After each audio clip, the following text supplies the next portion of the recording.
Hello everyone, in this video we will learn how to insert row in Excel. So let's start this in my Excel, and here you can see I have data.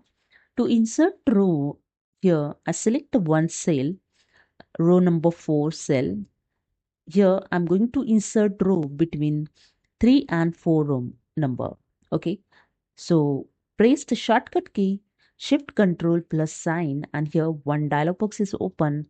Insert. Okay, select the second last option, entire row, and click on OK, and that's it. Here you can see the row is inserted.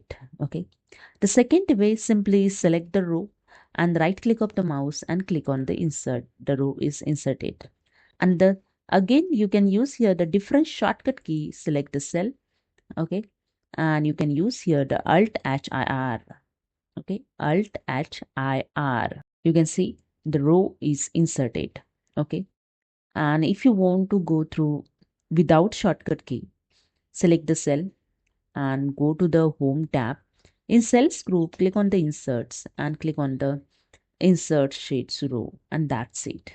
Okay, so these are the different way you can insert row in Excel. So hope you understood. If you like this video, please subscribe. Thank you so much.